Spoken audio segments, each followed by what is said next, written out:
Hello बच्चों, फिर से एक बार आपका आज के इस वीडियो में स्वागत है। आज के इस वीडियो में हम आपकी जो महाभारत कथा है उस कथा को आगे किस तरह से वो कथा आगे बढ़ रही है, कहानी किस तरह से आगे बढ़ रही है, वो आज के इस वीडियो में हम देखेंगे। देखिए, पिछली वीडियो में हमने देखा था पांडवों की रक्षा। उस वीडियो में हमने अंत में देखा था कि जिस तरह से भीम ने अत्याचारी राक्षस बकासुर को वध किया, उसको खत्म किया, मार दिया, और वो बकासुर मरने के कारण वो जो एक चक्रा नगरी थी वहाँ पे अब भयमुक्त थी। जो लोगों पर अत्याचार करता था वो अत्याचार अब खत्म हुआ था, लोग वहाँ के चिंता मुक्त थे। किसके कारण? माता कुंती के प्लान के कारण। और जिस तरह से माता कुंती ने वो खाना देकर भीम को भेजा, भीम ने उस बकासुर राक्षस का अंत किया, लोग वहाँ के बहुत खुश रहे। उसके बाद फिर आगे किस तरह से कहानी बढ़ रही है वो आज के इस वीडियो में हम देखेंगे। जो अगला वीडियो पार्ट है जिसका नाम है द्रौपदी का स्वयंवर, उसमें हम देखेंगे कि जिस तरह से जिस समय पांडव एक चक्रा नगरी में भेष बदल कर रहे थे, वो लोगों को पता नहीं था कि 5 पांडव हैं। तो आज के इस वीडियो में हम देखेंगे किस तरह से भेष बदल कर द्रौपदी के स्वयं में जाते हैं, फिर क्या होता है, द्रौपदी से किस तरह से विवाह होता है, वो आज के इस वीडियो में देखेंगे। तो आप अपनी बुक खोल के बैठिए और इस वीडियो को अंत तक जरूर देखिए। अंत तक देखने से आपको समझ में आएगा। और एक बुक खोल के बैठना है, इस वीडियो को देखते समय बुक में देखना है, ठीक है। तो आइए हम शुरू करते हैं।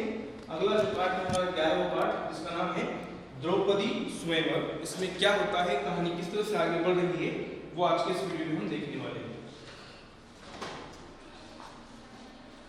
शुरू करें, बुक खोल के बैठिए अपनी। जिस समय पांडव एक चक्रा नगरी में ब्राह्मणों के वेश में जीवन बिता रहे थे, उन्हीं दिनों पांचाल नरेश की कन्या द्रौपदी के स्वयंवर की तैयारियां होने लगी। एक चक्रा नगरी के ब्राह्मणों के झुंड पांचाल देश के लिए रवाना हुए। पांडव भी उनके साथ ही हो गए। पांचों भाई माता कुंती के साथ किसी कुम्हार की झोपड़ी में आ टिके।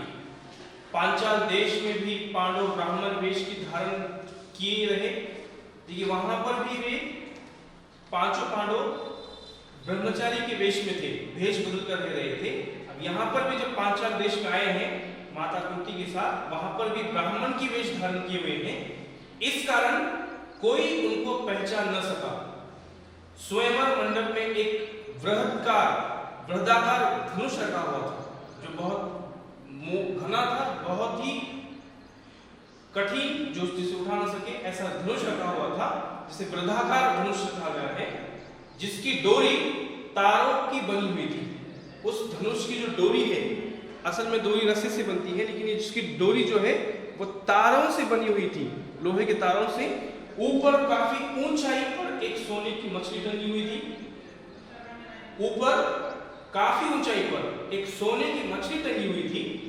उसके नीचे एक चमकदार यंत्र बड़े वेग से घूम रहा था। तो राजा द्रुपद ने घोषणा की थी कि जो राजकुमार पानी में प्रतिबिंब देखकर उस भारी धनुष से तीर चलाकर ऊपर टंगे हुए निशाने मछली को गिरा देगा, उसी को द्रौपदी वरमाला पहनाएगी।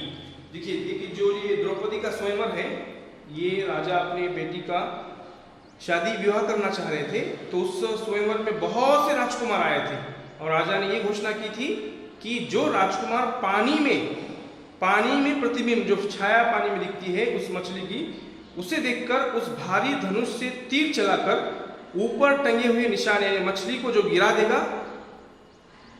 उस राजकुमार के गले में द्रौपदी अपनी वरमाला पहनाएगी, वो राजकुमारी का दुल्हा बनेगा। ऐसा उस राजा ने घोषणा की थी। तो इस स्वयंवर के लिए दूर दूर से अनेक वीर आए हुए थे। मंडप में सैकड़ों राजा इकट्ठे हुए थे, जिनमें धृतराष्ट्र के 100 बेटे, अंगनरेश, कर्ण, श्री कृष्ण, शिशुपाल, जरासंध आदि भी शामिल हुए थे। दर्शकों की भी भारी भीड़ थी। राजकुमार धृष्टद्युम्न घोड़े पर सवार होकर आगे आया। जो धृष्टद्युम्न है, ये द्रुपद का बेटा और द्रौपदी का भाई। उसके पीछे पीछे हाथी पर सवार होकर द्रौपदी आई। हाथ में फूलों का हार लिए राजकन्या हाथी से उतरी और सभा में पदार्पण किया। राजकुमार धृष्टद्युम्न अपनी बहन का हाथ पकड़ उठाकर उसे मंडप के बीच में ले गए। इसके बाद एक एक करके राजकुमार उठते और धनुष पर डोरी चढ़ाते, हारते और अपमानित होकर लौट जाते। कितने ही सुप्रसिद्ध वीरों को इस तरह मुंह की खानी पड़ी। शिशुपाल, जरासंध, शल्य व दुर्योधन जैसे पराक्रमी राजकुमार तक असफल हो गए। जब कर्ण की बारी आई तो सभा में एक लहर सी दौड़ गई। सबने सोचा अंग नरेश जरूर सफल हो जाएंगे। कर्ण ने धनुष उठाकर खड़ा कर दिया और तान कर प्रत्यंचा की चढ़ाई शुरू कर दी। डोरी के चढ़ाने में अभी बाल भर की ही कसर रह गई थी कि इतने में धनुष का डंडा उसके हाथ से छूट गया तथा उछलकर उसके मुंह पर लगा। अपनी चोट सहलाता हुआ कर्ण अपनी जगह जाकर बैठ गया। इतने में उपस्थित ब्राह्मणों के बीच से एक तरुण उठ खड़ा हुआ। ब्राह्मणों की मंडली में ब्राह्मण भेषधारी अर्जुन को यूं खड़ा होते देखकर सभा में बड़ी हलचल मच गई। लोगों में तरह तरह की चर्चा होने लगी। तब अर्जुन ने धनुष हाथ में लिया और उस पर डोरी चढ़ा दी। उसने धनुष पर तीर चढ़ाया और आश्चर्यचकित लोगों को मुस्कुराते हुए देखा। लोग उसे देख रहे थे। उसने और देरी न करते हुए तुरंत एक के बाद एक 5 बाण उस घूमते हुए चक्र में मारे और हजारों लोगों के देखते देखते निशाना टूटकर नीचे गिर पड़ा। सभा में जो निशाना मछली थी वो ऊंचाई पर थी, वो अर्जुन के निशाने से टूटकर नीचे गिर पड़ी। सभा में कोलाहल मच गया, शोर मच गया, बाजे बजने लगे। उस समय राजकुमारी द्रौपदी की शोभा कुछ अनूठी हो गई। वह आगे बढ़ी और सकुचाते शर्माते हुए परंतु लेकिन प्रसन्नता पूर्वक खुशी से ब्राह्मण वेश में खड़े अर्जुन को वरमाला पहना दी। माता को यह समाचार सुनाने के लिए युधिष्ठिर, नकुल और सहदेव जो उसके भाई हैं, युधिष्ठिर, नकुल, सहदेव, भीम और अर्जुन, ये 5 पांडव, तो माता को यह शुभ समाचार सुनाने के लिए कि अर्जुन ने वो निशाना जो द्रुपद राजा ने घोषणा की थी उसे पूरा किया है, ये समाचार सुनाने के लिए तीनों भाई युधिष्ठिर, नकुल और सहदेव भाई मंडप में उठकर चले गए। और परंतु भीम नहीं गया। भीम को आशंका थी, उसे भय था कि निराश राजकुमार कहीं अर्जुन को कुछ न कर दे, इसलिए भीम वहीं पर बैठे रहे अपने आप भाई अर्जुन की रक्षा करने के लिए। तो भीमसेन का यह अनुमान ठीक ही निकला। राजकुमारों में बड़ी हलचल मच गई। उन्होंने शोर मचाया। राजकुमारों का जोश बढ़ता गया। ऐसा प्रतीत हुआ कि भारी विप्लव मच गया हो जाएगा। यह हाल देखकर श्री कृष्ण, बलराम और कुछ राजा विप्लव मचाने लगे, राजकुमारों को समझाने लगे।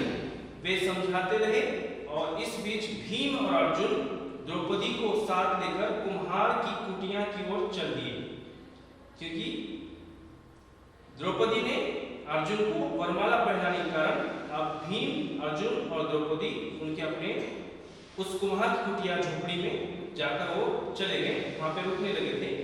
जब भीम और अर्जुन द्रौपदी को साथ लेकर सभा से जाने लगे तो द्रुपद का पुत्र धृष्टद्युम्न, जो द्रौपदी का भाई राजकुमार, चुपके से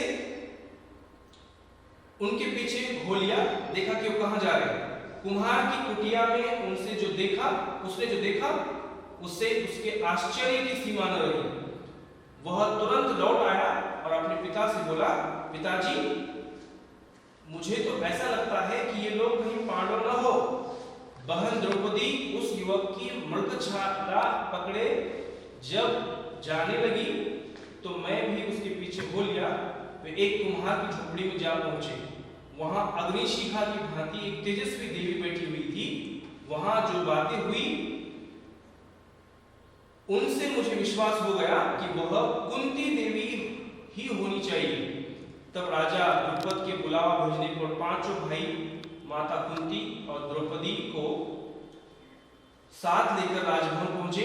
युधिष्ठिर ने राजकुमार को अपना सही परिचय दिया। यह जानकर कि पांडव हैं, राजा द्रुपद फूले न समाये। उनकी इच्छा पूरी हुई। महाबली अर्जुन मेरी बेटी के पति हो गए। तो तो फिर द्रोणाचार्य की शत्रुता की मुझे चिंता नहीं रही, यह विचार कर उन्होंने संतोष की सांस ली। मां की आज्ञा और सबकी सम्मति से द्रौपदी के साथ 5 पांडवों का विवाह हो गया। इस तरह से ये जो द्रौपदी स्वयंवर है ये पहाड़ जो यहाँ पर समाप्त होता है। द्रौपदी स्वयंवर में जो अनेक राजकुमार शामिल हुए, लेकिन सब पराजित हुए, अपमानित हुए और अपनी जगह पर जाकर बैठ गए। लेकिन जो अर्जुन थे, महाबली थे, भीम के भाई, उन्होंने जो घोषणा राजकुमार ने की थी उस घोषणा को सही ठहराया और उस मछली को पानी के प्रतिबिंब देखकर उस मछली को निशाना लगाया उस धनुष से, तो उससे तुरंत द्रौपदी खुश होकर जाके उसने अर्जुन के गले में माला पहनाई और वो वहां से फिर भीम और अर्जुन ने द्रौपदी को घर पे ले गए। माता कुंती को ये सब समाचार सुनाया और जब राजा को पता चला, राजा भी खुश हुए। उन्हें लगा कि मेरी बेटी एक अच्छे इंसान के पास पहुंची है जो अर्जुन के पास पहुंची थी। इस तरह से पाठ यहाँ पे समाप्त होता है। देखिए, एक और विनती आपको है कि आप ध्यान से, जहाँ तक आज हमने इस वीडियो में पढ़ा है, एक बार आप ध्यान से घर पे जब आपको समय है तो फिर से एक बार पढ़िए, वीडियो को देखिए और पाठ को समझिए। ठीक है, इसी के ऊपर जो प्रश्न होंगे वो प्रश्न आप पूरे कर कर मुझे भेजेंगे। इसी आशा से हम यहीं रुकते हैं। अगले वीडियो के माध्यम से जल्द मिलेंगे। तब तक के लिए धन्यवाद।